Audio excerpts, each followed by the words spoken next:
And we back. We're in day 20 of consistency. 20 days out of 31 days are done. And I'm not taking my foot off the gas. Now, yesterday, Bleacher Report dropped this article where they were ranking the top 50 players of the 2010s. As you know, when consistency ends, 2020 is here.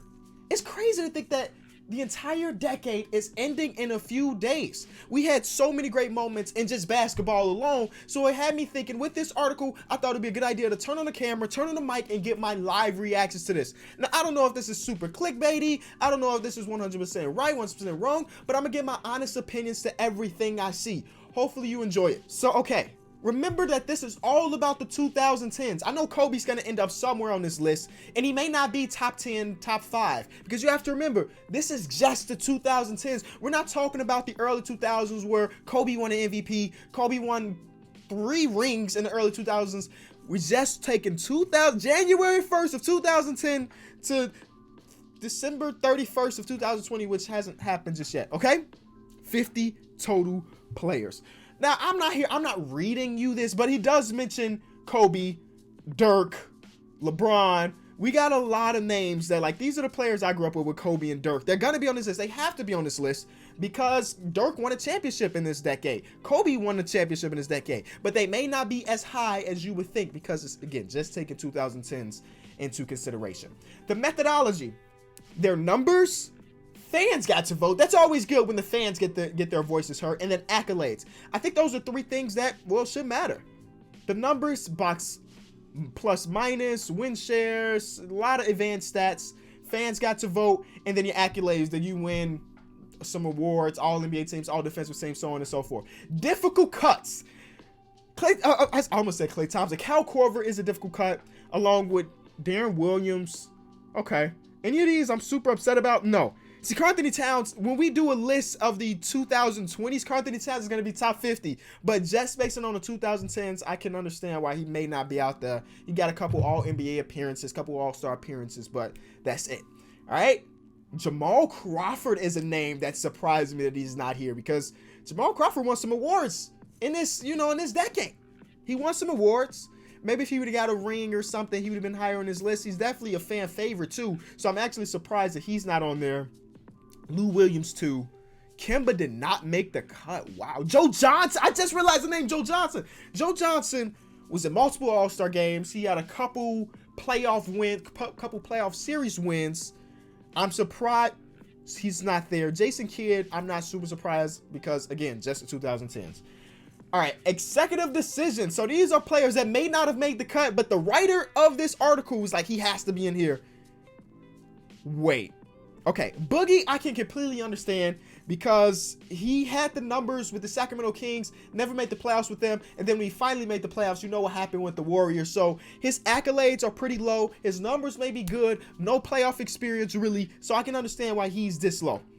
DeMar at 49 is kind of crazy to me. DeMar has been consistently one of the better players over this last decade, and I understand. I think he has 1 conference finals appearance, and in the playoffs, he may choke a little bit. Does he have any All-NBAs? Either way, him at 49 makes me think that this list may not be as great as I would want it to be. 4 All-Star appearances. 4. In 10 years, he was in the All-Star game 4 times. 48 is Danny Green. Danny Green is a winner. Danny Green is a winner. I'm not going to be super mad about this. I would honestly have this over this, but I can understand why Danny Green would be higher because he's got 2 championships, and Danny Green is a winning player. So, you know what? We're not going to be too mad about that one. We're going to have Steve Nash at 47. Oh, no. I missed. Oh, no. 47 Steve Nash. You know his numbers. 2 All-Star appearances this decade, and he got to the conference finals. Tyson Chandler won what? 1 Defensive Player of the Year. Was that in the 20s? Actually, I gotta Google. Yeah, his Defensive Player of the Year was in the 2010s, and he did get that championship with the Mavericks as their defensive anchor. Bradley Beal. Again, he's gonna be one of those players like Karl-Anthony Towns where we do the same thing in 10 years from now. He's definitely gonna be higher than this, but I can understand he's only 26. He don't really got that much playoff experience at this point, but I'm sure he will. Well, he did resign with the Wizards. They were this close to being in the conference finals. If it wasn't for Kelly Olynyk going for 100 points in Game 7, he was this close. Joakim Noah makes sense. Defensive Player of the Year. He was an MVP candidate, but you have to remember Joakim Noah's prime was like 3 to 4 years.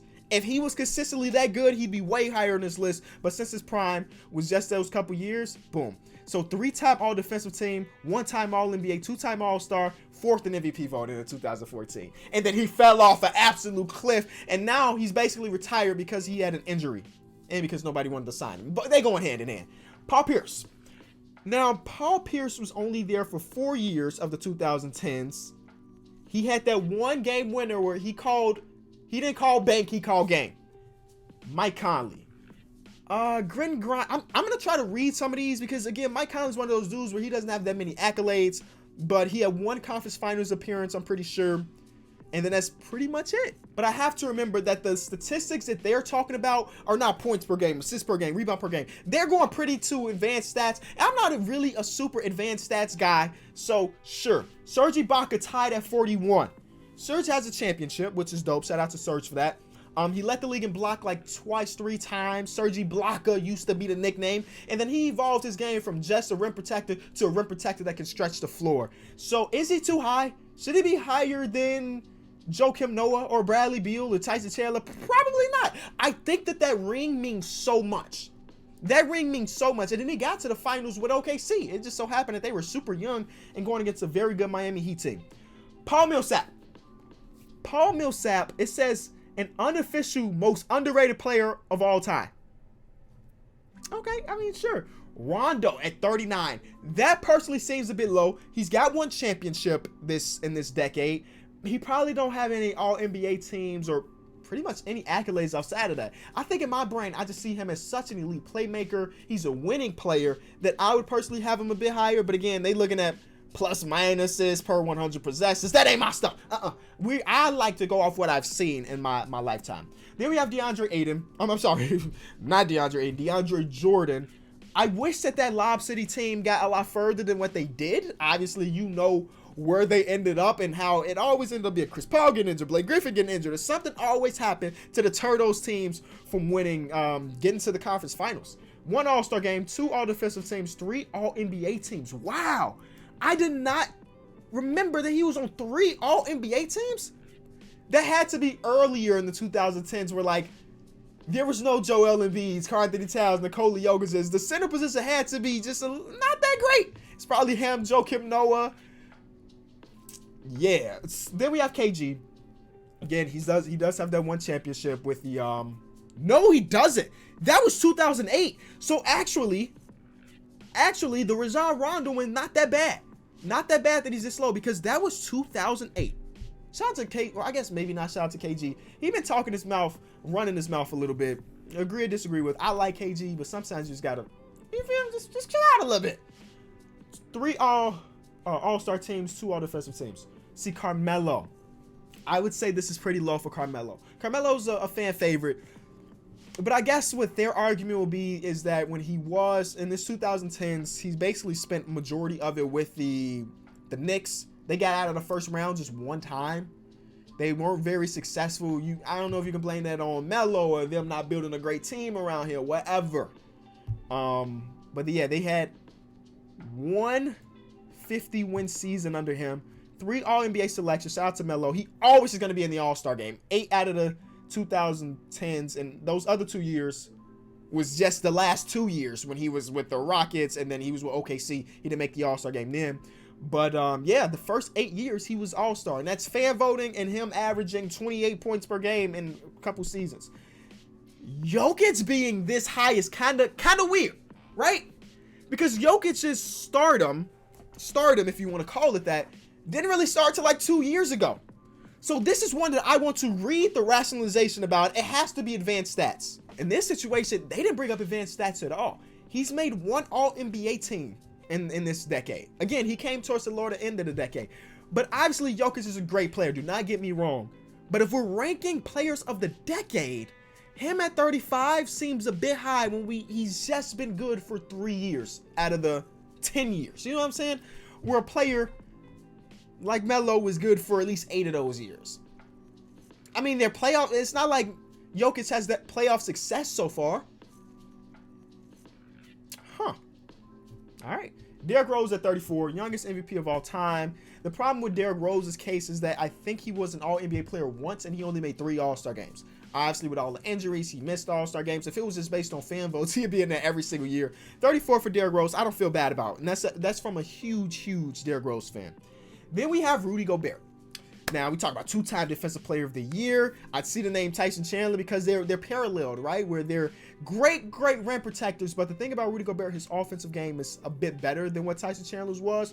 But when Rudy Gobert has been on the court over this last 3 to 4 years, his team has been incredible defensively. John Wall tied with Tony Parker. John Wall tied with Tony Parker.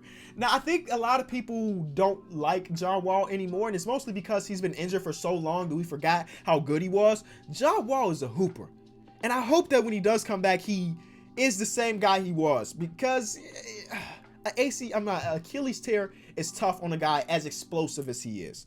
Tony Parker tied with 31. Are they going to tell us, like, what the fans thought? I wish that they told us, like, hey, the fans thought this guy was going to be 20. You know, that would really help me here. 29, we have Al Horford. Al Horford's advanced stats throughout his career are incredible. He just hasn't got that ring, man. He hasn't really got super close to it, I guess. I mean, he had to go through LeBron every single year, and that's kind of tough. And then last year they struggled. They struggled. This is a year that no LeBron for him. So maybe this is the year. Fan vote had him at 33. The numbers had him at 29, and the accolades had him at, oh, here it is. So I guess for the top 30, they're giving us the actual numbers. Dope. LaMarcus Aldridge seems pretty low. The numbers don't love him, apparently. The fans think he's cool. The accolades is where I thought he would be this way. Because throughout this entire decade, throughout the first 6 years of the decade, he averaged 21 points per game. That's dope. Like, he has been consistently averaging 20 points per game the entire decade. Like, since he's been in the league, he's been giving you 20. But this is probably the reason why he's so low. His defense is not there. And then in the playoffs, he's been a minus 4.7 points per 100 possessions when on the floor. And then the team has been better when I'm off. I mean, not that much better, but they have been better. And now he's at the point where he's kind of getting played out of, like, the next decade. We're not going to see that many LaMarcus Aldridge's with a mid-range shot for the big man. But 7 All-Star appearances, 5 All-NBA selections. Those are Hall of Fame accolades. That is a Hall of Fame. 5 All-NBA selections. Y'all don't realize how big that is. Then we have Manu. Manu got the rings. The thing, yes, he don't really have the accolades because he was coming off the bench for the great majority of his career. Love me some Manu. The numbers are there. The fans love him. It's just that the accolades don't really support him that much because he is coming off the bench. What do you have? 1 Sixth Man of the Year award of this decade? Maybe not even that. Either way, Manu's up there with Iggy. Yes. Okay, so Iggy's accolades is at 41. But when you throw in a finals MVP, boom, boom, boom, everything is magnified. Everything is magnified. So I understand Iggy being this high. He may mess around and win another ring this year, depending on who pick him up in the trade market. But yes, he did win a 6th Man of the Year award. I forgot about that. Finals MVP, and he made a couple All-Star games, or maybe it was just one. Was it just one All-Star game? It was one, and that was back in 2012. Kyle Lowry. A lot of people hate Kyle Lowry. I never understood it. I understand he talks to the refs way too much. That's one thing I see about him. But Kyle Lowry is a winningest player. You know what I'm saying? If it wasn't for LeBron, he'd be one of the most winningest player in the Eastern Conference, you know, and throughout his career. But his numbers are good. His accolades aren't great, but he does have the ring now. And he did not win Finals MVP because Kawhi Leonard was there. But his performance in the finals was great, right? Especially in that last game. He just took over that first half. So I understand him being that high. Would you have him higher than a Manu, considering how many rings Manu won? You can argue it. You can argue it. But I do like the fact that, yeah, I was about to say, I know his advanced stats are incredible. He's one of those advanced stats guys. Chris Bosh. Now, I would love to see Chris Bosh in the league. He's got a few championships. How many All-NBA teams did he make? I don't think he made that many of them. His numbers are cool. The fans love him. His accolades just don't really back that up. And that makes sense when you're basically taking a backseat to LeBron and Dwayne Wade. He sacrificed his own personal stuff for the team, and he got 2 rings out of it. That is a W, if you ask me. We're in the top 5, or top 25. Damian Lillard. Interesting. I would say this is probably pretty low for Damian Lillard. He's been an top 3 MVP candidate, all NBA teams, all stars, even though he was snubbed a few times this decade. Let's see what they say. The fans had him at 12. Yeah, I would say he's around that range too, honestly. But I guess the numbers don't say that. The advanced numbers don't say that. I mean, this right here says it all. From his rookie campaign to the end of the 2010s, Lillard's blank plus minus only is behind Steph Curry, James Harden, LeBron, Chris Paul, Russell Westbrook, and Kevin Durant. Those are all Hall of Fame players, future Hall of Famers. So that's what I would say he'd be high. He should be higher than 24, but maybe it's the fact that the furthest he's gone is the Western Conference, and they got swept. We got 4 All-NBA selections, and then 1 All-NBA first team. That was just a few years ago. Powell. Okay, let me hear about Powell. Powell won a couple championships this decade. So you put that alongside the fact that he is also an advanced stats guy. The advanced stats love Powell. 3 All-Star teams, 2 All-NBA nods, and then you add the rings. I guess you got to see. Do you value the rings over something like Damian Lillard's done? That's a real question. I would have Damian Lillard a bit higher, but I love Powell.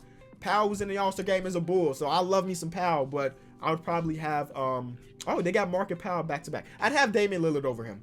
So Mark just got his championship, and that was one of the most beautiful things as just an overall NBA fan. I was rooting for Mark to eventually get his because you love loyalty, and he was loyal to Memphis for so very long, and you knew he was a winning player. You knew he was. And then he got his.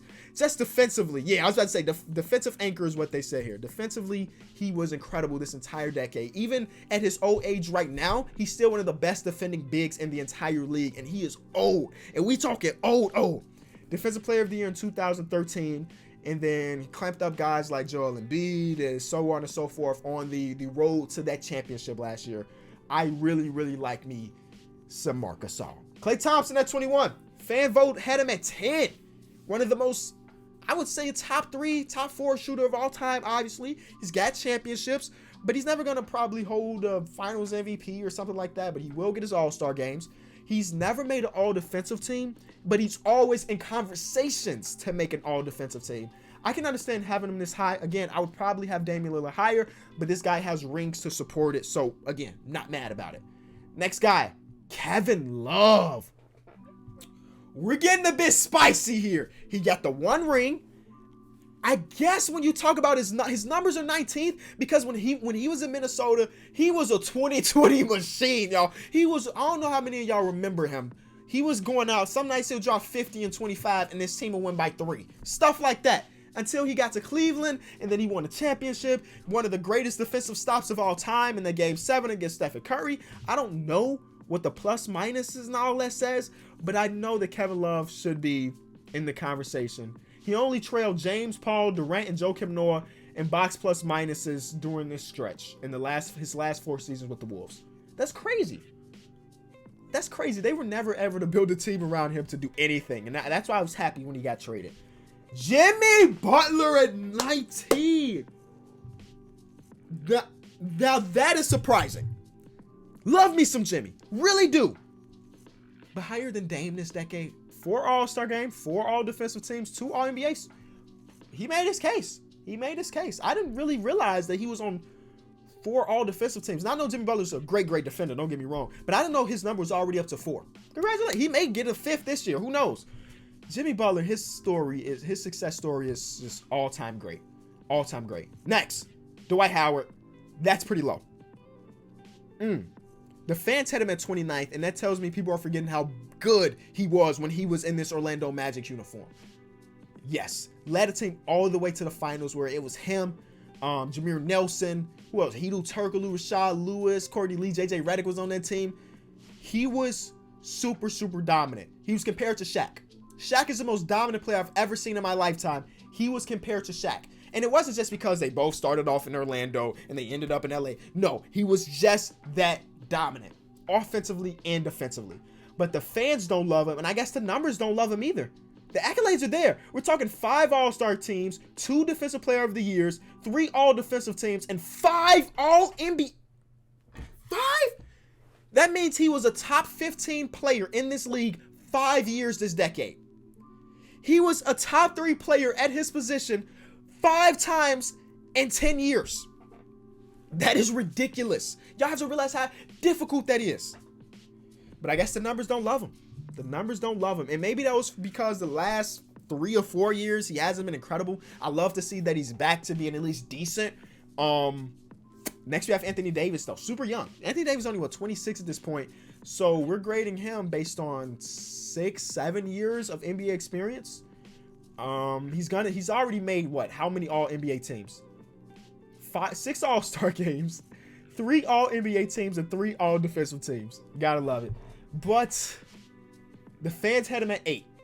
And that's probably based off pure talent because the numbers don't really love him. The accolades are good too. Kobe. See, again, we just based it off the 2010s. Please remember that. Kobe has 16. Honestly, that may still be a bit low for me, especially because you consider, I think he made an all-defensive team at least once this decade, which is still crazy to me. And he also won a championship in the finals MVP this decade, man. Kobe was still good to his very last game. Gotta love it. Draymond. Wow. And we're talking advanced numbers. It makes sense 100. It makes 100% sense that Draymond is here right now.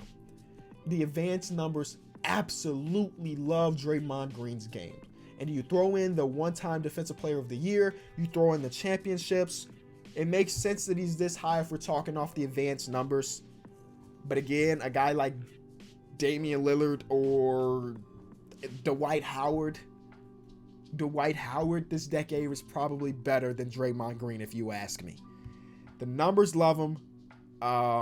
That's all I can say. Green was the Scottie Pippen to Curry's Jordan. Okay, sure, Mr. Bailey.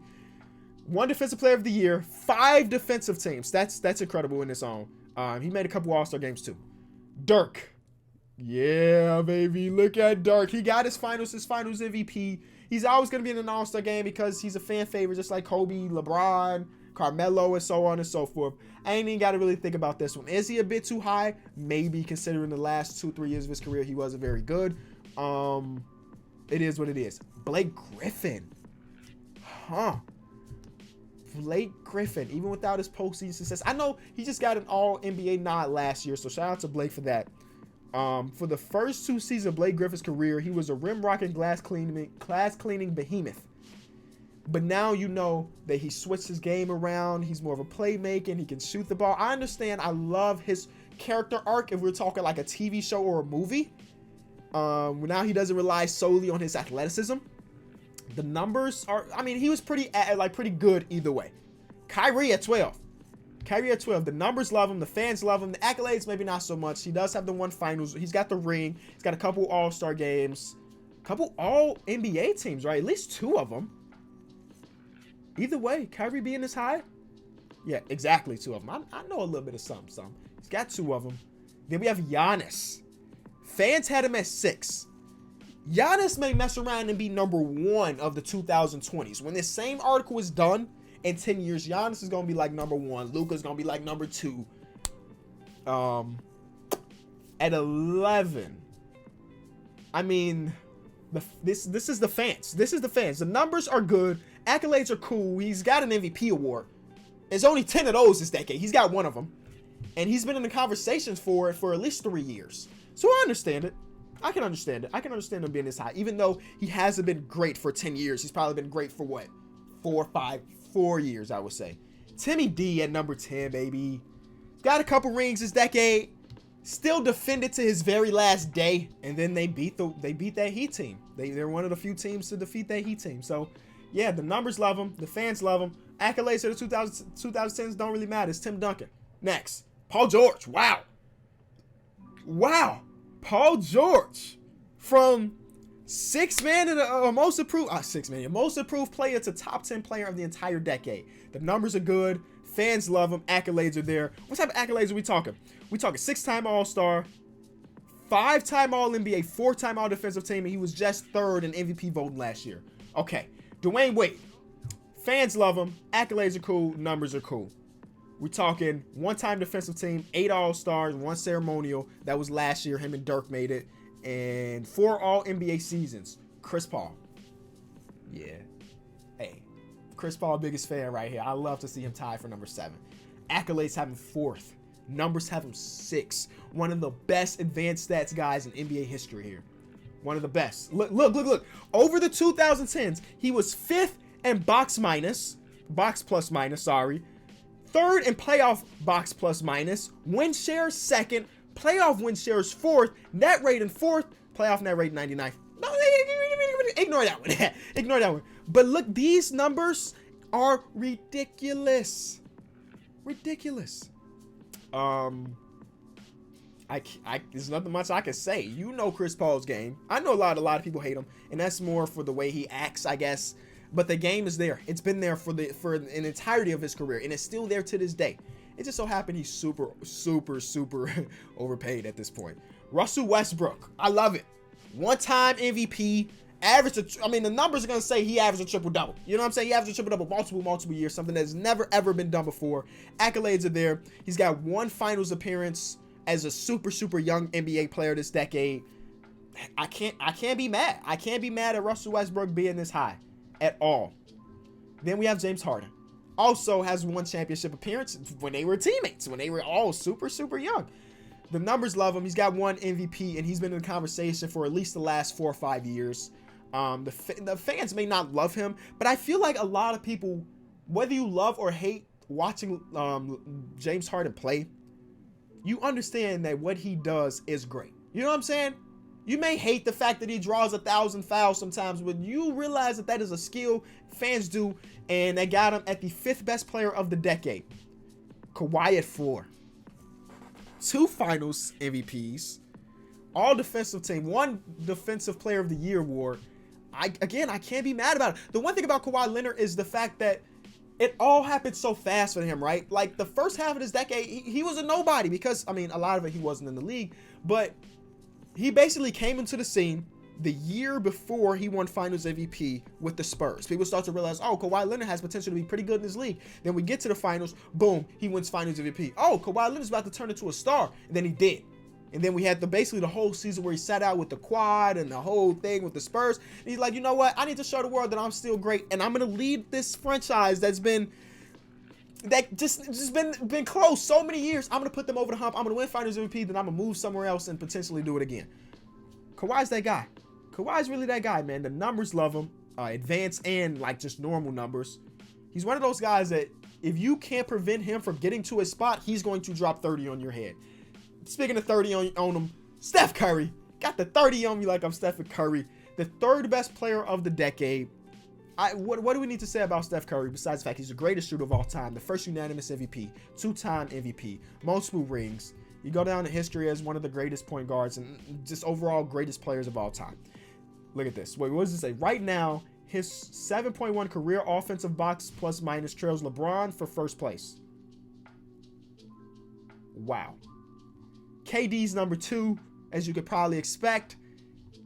LeBron's number 1. His numbers are number 1. The fan votes are number 1. And then the accolades are number 1. This video was way longer than I expected it to be. I didn't expect to talk about every single player. I thought I'd be like, oh, okay, I'll just breeze past that guy. This, whether or not I agreed with everything on his list, this was super good. It's well put together, and they got the clicks that they wanted. This thing almost got 1,000 comments. Can I read some comments? I guess not. Either way, hopefully you did enjoy the video. I know it's a bit different than what I normally do, but we got to read an article together. If you like this, I'll do more of it. You'll get my reactions to other lists and articles depending on how many likes y'all leave. If you got to this point, you had to enjoy it, right? Thank y'all so much. Peace.